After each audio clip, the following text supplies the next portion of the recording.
Okay, we'll start with this. The reported sales. The reported ticket sales for the Shields versus Joanisse fight set to go down at the Little Caesars Arena in Detroit, Michigan. Reported sales so far. There still seems to be a lot of availability during fight week, a lot of available tickets. The Little Caesars Arena can house anywhere in between 15,000 to 22,000 patrons for an ice hockey game, a basketball game, or a concert. Those in attendance, at least so far, for Shields versus Joanisse doesn't come anywhere near close to that number. It appears that they had scaled things down for a boxing match, and even with that, there's still a lot of availability. The relevance of the story is that, well, not but 5 days ago, Roy Jones Jr. and Stephen Jackson tried to say that Claressa Shields, more so than many others, is the face of boxing, the face of women's boxing. Not based on these numbers. Not when during fight week there are well over 3,000 tickets still available for the match. For a perspective, this is less. Far less than Katie Taylor did in her last two fights with Chantal Cameron in Ireland. This is less than Amanda Serrano did with Erica Cruz at Madison Square Garden in New York. And far less than she would have did at the Coliseo in Puerto Rico with Nina Menke. They sold the Coliseo out. If the contest would have went through and Amanda wouldn't have had to pull out injured, they sold that thing out. Amanda Serrano, who earlier today, Claressa Shields got into a back and forth exchange with Amanda over who the GOAT, who the greatest woman of all time really is. Well, if it's based on sales, it sure ain't Claressa. Claressa, who tried to get into it with Amanda Serrano earlier today over her GOAT claim, greatest woman of all time, Amanda, in her fashion, wanting to get away from all that negativity, stated, on a beautiful side and note, I have two of my signed fighters doing battle this Friday. Crystal Rosado in her fourth fight, and the main event, Jen Paul Rivera fighting his third straight undefeated opponent at our incredible Most Valuable Prospects event. Also, congrats to my other signed fighter, the real Chop Chop, on his second consecutive knockout. We shared the card together and the same results. He was better though. Now I want you to pay attention to something. Amanda Serrano made that post earlier today at 10:48 a.m. 10:48, just so that at 12:54, a little over 2 hours later, Claressa Shields can make a duplicate post of her own, saying, on another beautiful side and note, I have two of my signed fighters doing battle this Saturday. Sammy the Heat ranked at number 3 at 140, and Jaquan McElroy pro debut. Did she just copy Amanda's post? That's exactly what she did. Amanda Serrano trying to distance herself from all the negativity and pettiness of squabbling over what is a nickname. She chose to stay positive and focus on the fighters that she's managing and the fighters that she's promoting. Because anybody arguing over a nickname or an alias obviously has too much time on their hands, and Claressa Shields is such an individual that has that much time on her hands to argue over who people consider the GOAT, the greatest woman of all times. Which we talked about earlier. The gist of it. I don't know how Claressa thinks all of this looks to the boxing community at large. The spectators in what is this spectator sport watching her make an ass out of herself over what is a nickname. But this doesn't endear her to the consumer. This behavior, it deters more fans than it attracts. The consequence. You're a two-time Olympic gold medalist and a three-time undisputed champion fighting on your own home soil, and the paying customers don't seem to notice, don't seem to care, don't want to be there. Why? It's because of her attitude. Her toxic disposition draws people away. I mean, she's got problems with everybody. Everybody. She's got problems with the men. She's got problems with the women, with Gennady Golovkin for some reason, Keith Thurman, Jake Paul, Alicia Baumgartner. She's trying to shade Amanda Serrano. She regularly tries to shade Katie Taylor, talk her down. She talks down everybody. And talks down to the fans. So when it's time to buy a ticket to be at the fight, this is what you get. This is the end result. A much smaller engagement than what you'd get from Katie Taylor or Amanda Serrano. That's why I said I don't know what the hell Roy Jones Jr. is talking about calling Claressa the face of boxing. How could she be the face when Katie and Amanda draw more than she does? And if you ask her around, a lot of people might tell you that one of them... It's between those two who the best woman fighter is. It's between Katie and Amanda, not Clarissa. Clarissa campaigns in barren weight classes where there are barely any other fighters to fight, and she doesn't even fight as often as they do. So how could she be the face? There is no quantifiable metric to substantiate a claim where Clarissa Shields is either the greatest woman of all time or the face of the sport right now. It's ridiculous. Arguing over a goddamn nickname. Which is public domain, by the way, a nickname you borrowed yourself from Muhammad Ali. All you did was add a W. Do you think that makes you original? So a part of me wants all the fighters to succeed, wants all the fighters to do well. Katie, Amanda, and Alicia, Sinicia, because if they're all doing well, then the sport's on the up and up. But when it comes to Clarissa, she's a very hard fighter to like, a very hard fighter to root for. And thus, ticket sales are not on the up and up. Ticket sales are slow moving, and it's no less than she deserves because she needs to be humbled. Something like being the greatest woman of all times boils down to opinion. It all depends on who you ask. Thus, if some feel that Amanda is the greatest woman of all times and they say as much, what are you gonna do? Fly off the handle every time they do? File suit? If you're in Puerto Rico, they're gonna tell you it's Amanda. If you're in Ireland, they're gonna tell you it's Katie. If you're in Norway, they might tell you it's Cecilia Brækhus. They might. In Mexico, they might tell you it's Jackie Nava. That you think you're gonna strong arm and bully people into saying what you want to say. Better get real. Why does Amanda Serrano have more sponsorships with more brands than Clarissa Shields if Clarissa's supposedly the GOAT?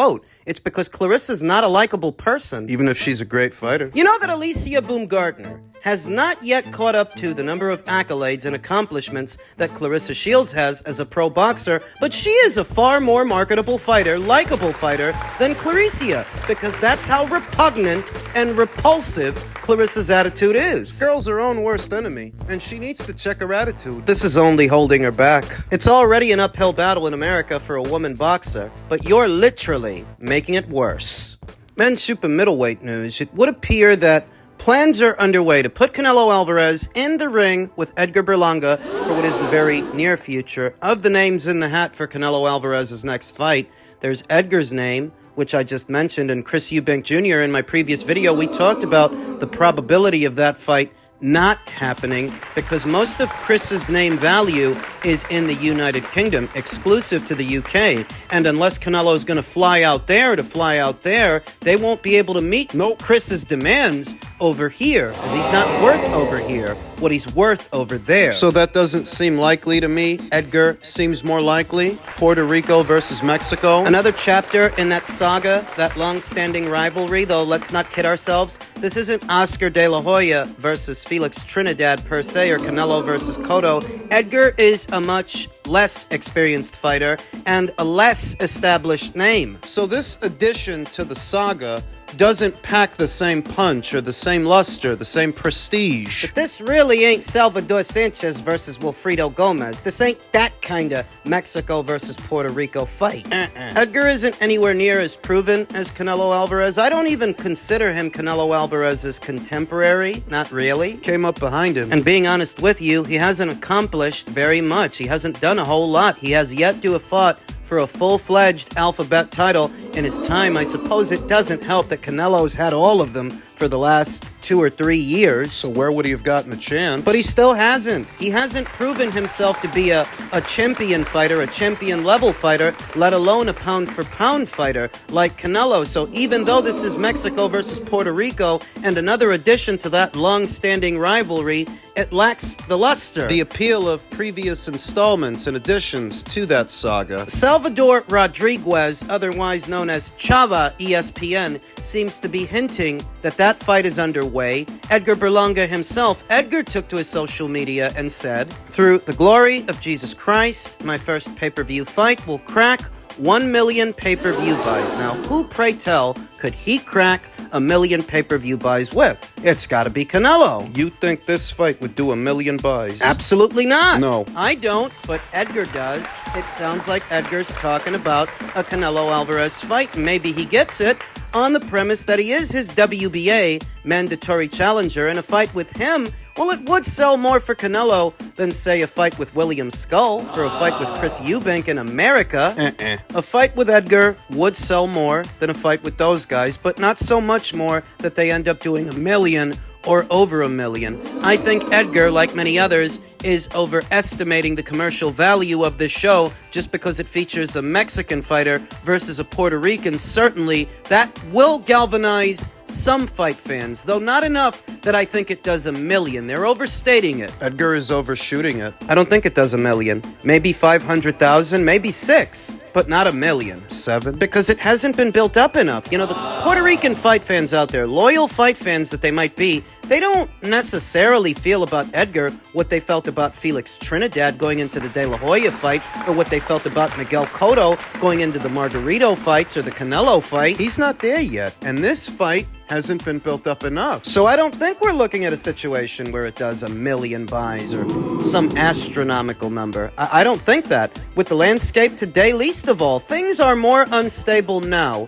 when it comes to doing a box office fight than they ever were in previous eras. It's too easy to steal a fight. It's too easy to find a free stream, and that cuts directly into the buy rate. And this isn't who people want Canelo Alvarez to fight. More people, I think, would like to see Canelo fight David Benavidez. But if they had to choose between seeing this fight and that fight, they would choose that fight. They would choose the Benavidez fight, as that's been built up a little more over a longer duration of time. Some would go as far as saying that Edgar is not deserving of a Canelo Alvarez fight. What has he actually done to get his crack at the apple at Canelo and the undisputed crown? So you know. I suppose the only silver lining here is that Edgar Berlanga would service as a stay busy fight, a keep busy fight for Canelo, en route to perhaps something bigger, a rumored Terence Crawford fight. That Terence Crawford is about to fight Israel Madrimov.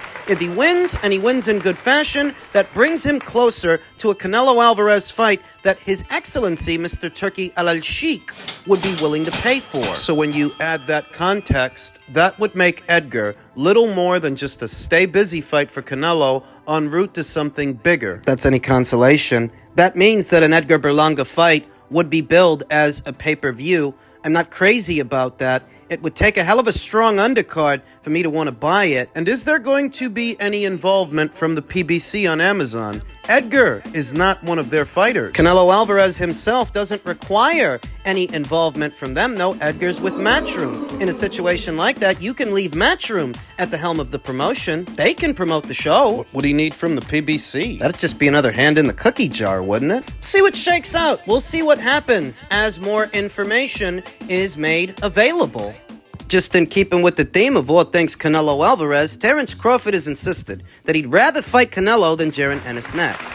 Where I'm at right now, I'm looking at the fight that makes the most sense, and that's not Boots. Canelo's gonna bring way more to my legacy and way more to my bank account, because at the end of the day, when boxing is done, what will I have? I would have a legacy. That's something people talk about for the ages, and I would have a bank account that would last for ages as well. No surprise there. Boots is otherwise preoccupied trying to unify the welterweight division anyway. He's not about to move up. Eddie Hearn stated after his knockout win over David Evanesian that what he wants for Boots is for him to unify the welterweight division first, then move up and fight Crawford. But by the time he's done unifying welterweight, Crawford likely won't be there. Said that already. And I'm hardly surprised that Terence prioritizes a fight with Canelo over a fight over Boots. There's more in it for him. More legacy, more money.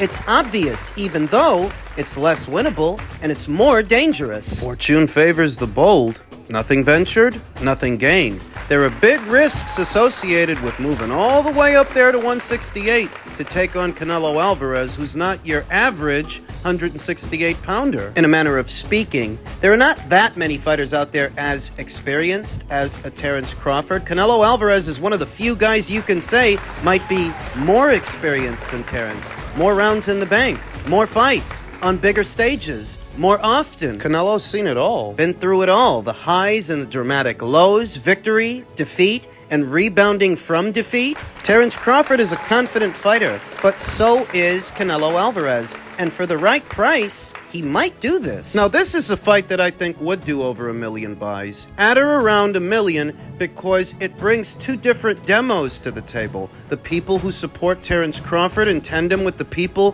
who support Canelo Alvarez. When you get two fighters with fans of their own and established names of their own, that's when you can do numbers like that. 2 pound-for-pound fighters, Terence Crawford and Canelo Alvarez. It's not your run-of-the-mill situation. Terence Crawford is not your run-of-the-mill welterweight or junior middleweight. More emphasis on his fight with Israel Madrimov and how he performs against that fighter, because that's the fighter that Dmitry Bivol trained with to get ready for Canelo. He used Madrimov for sparring because his physical dimensions are so similar to Canelo's. In case you didn't know. When he was getting ready to fight Canelo Alvarez, that's who he used for sparring, and that's who Terence Crawford is about to fight. That's why that fight services as an audition for a potential Canelo Alvarez showdown. Can't just win. He's got to do it in good fashion. Now, look. There are differences between Israel Madrimov and Canelo Alvarez. Israel is nowhere near as experienced, battle-tested, or proven as Canelo. In spite of one or two things they have in common, what they don't have in common is experience. What else do they not have in common? Well, Israel's a hard puncher. He's a very hard puncher, though I don't think he punches as hard as Canelo Alvarez, and I don't think he's as durable as Canelo Alvarez. What else do they not have in common? Israel is lighter on his feet than Canelo. He stays on his toes, in and out of striking distance, that pendulum step, that Soviet style. He moves a lot more than Canelo. He's on his toes. In terms of physical dimensions and his build, Israel is similar to Canelo, but not a carbon copy, not a spitting image. Nevertheless, Crawford's got to look good against that guy. He can't just beat him. He has to beat him in good fashion. Good enough that you can get people to believe Terence stands a chance to sell it. It's not as believable if you go in there and look human against that guy. If you're looking human against Madrimov at 154, how the hell are you going to look against Canelo at 168? He's got to look good. I think he stops Madrimov. I think he knocks him out. I think he catches him with a hard counter coming in, perhaps out of the southpaw stance. That pendulum step confuses and befuddles most other fighters, but Terence Crawford is not most other fighters. Even if he's older and somewhat smaller, he's a hell of a lot more experienced and better than anybody Madrimov has fought so far. So I think he's going to time him and catch him. Catch him on the way in. I think he's going to stop him, though up until he does, how does he look? Because I don't think it's going to happen right away. I don't think it's going to be in the first 2 to 3 rounds. Terence is a notoriously slow starter. It usually takes him 2 to 3 rounds to get into a groove. So up until he does, how does he look? How does he receive Madrimov's power? Because Madrimov is a prolific puncher. This guy throws punches in bunches. Like I say, I'm looking forward to finding out.